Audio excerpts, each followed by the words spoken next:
আমার এই জায়গা থেকে টানতে টানতে তারা রাস্তায় নিয়ে গেছে, আমার হাতে টাতে দাগ হয়ে গেছে। পরে একটা গাড়িতে উঠে সামনে নিয়ে গেছে বাইকে। ওই বাইক থেকে আমি রাস্তার মধ্যে পড়ে গেছি। আমার সেলোয়ার টেলোয়ার সব ছিঁড়ে গেছে, হাতের চামড়া উঠে গেছে। আমার আর কোথাও মুখ দেখানোর মতো অবস্থা নাই। আমার আত্মহত্যা ছাড়া আর কোনো উপায় নেই। পটুয়াখালীতে বিয়ের দাবিতে প্রেমিকের বাড়িতে প্রেমিকার অবস্থান। পটুয়াখালীর কলাপাড়ায় বিয়ের দাবিতে প্রেমিক তারেক মৃধা 25 নামের এক যুবকের বাড়িতে অবস্থান নিয়েছে কলেজ পড়ুয়া এক তরুণী 20। মঙ্গলবার বেলা 11টায় উপজেলার ধানখালী ইউনিয়নের লোন্দা গ্রামের ওই যুবকের বাড়িতে ওই তরুণী অবস্থান নেয়। এই সময় ওই যুবকের মা ওই তরুণীকে টেনে হিঁচড়ে বাড়ি থেকে বের করে দিয়ে ঘর তালাবদ্ধ করে অন্যত্র চলে যায় বলে ওই তরুণীর অভিযোগ। পরে ওই তরুণী ফের ওই যুবকের বাড়িতে অবস্থান নেয়। ওই তরুণী ইসমাইল তালুকদার পলিটেকনিক ইনস্টিটিউট থেকে সদ্য এইচএসসি পাশ করেছেন।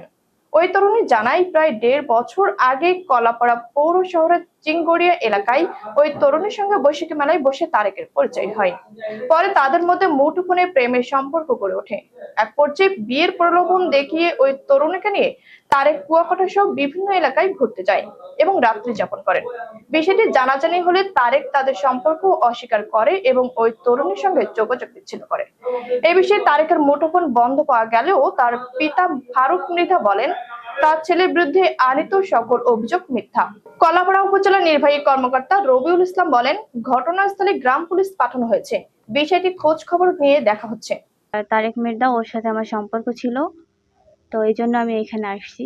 এখানে আমি আরো একদিন আসছিলাম, তারা আমার টানাটানি করে এখান থেকে নিয়ে গেছে, বলছে সমাধান দিবে, কিন্তু কোনো সমাধান দেয়নি। পরবর্তীতে তারা জানাইছে যে মেয়ের যদি 1 কোটি টাকাও দিতে হয় তারপরেও মেয়ের আমরা আনবো না। তারপরে আমি আজকে সকালে আবার আসছি, আসার পরে আমার এই জায়গা থেকে টানতে টানতে তারা রাস্তায় নিয়ে গেছে, আমার হাতে টাতে দাগ হয়ে গেছে। পরে একটা গাড়িতে উঠে সামনে নিয়ে গেছে বাইকে। ওই বাইক থেকে আমি রাস্তার মধ্যে পড়ে গেছি। আমার সেলোয়ার টেলোয়ার সব ছিঁড়ে গেছে, হাতের চামড়া উঠে গেছে। এখন তারা ঘর তালা দিয়া পাশের বাসায় যেয়ে বসে আছে। ও আমার নিয়ে অনেক জায়গায় ঘুরছে। ওর সাথে রিলেশন হওয়ার পর থেকে আমার কুয়াকাটা নিয়ে গেছে, বরিশালে যাইয়া অনেকদিন ছিল। তারপর আমাদের ওইখানে গেছে, মানে আমার যেখানে বাসা ওইখানে গেছে, প্রায় ওইখানে যাইতো। রাত্রে যাইয়া আমার রাস্তার মধ্যে ডাকতো। ওর সাথে আরো অনেকেই যাইতো আর কি। তারা সামনে দাঁড়াই থাকতো, ও আসতো আমার সাথে দেখা করতে। আমি চাইতে না চাইলে আবার আমারে বলতো, তুমি যদি বাসার মানে বের না হও তাইলে আমি বাসার ভিতরে ঢুকে যাবো। পরবর্তীতে সে আমার আশ্বাস দিছে যে ও আমারে বিয়ে করবে, কিন্তু এখন আর ওর কোনো খোঁজ খবর আমি পাইতেছি না। আর ও যদি আমারে বিয়ে না করে, এখন সবাই তো জানাজানি হয়ে গেছে, আমার আর কোথাও মুখ দেখানোর মতো অবস্থা নাই।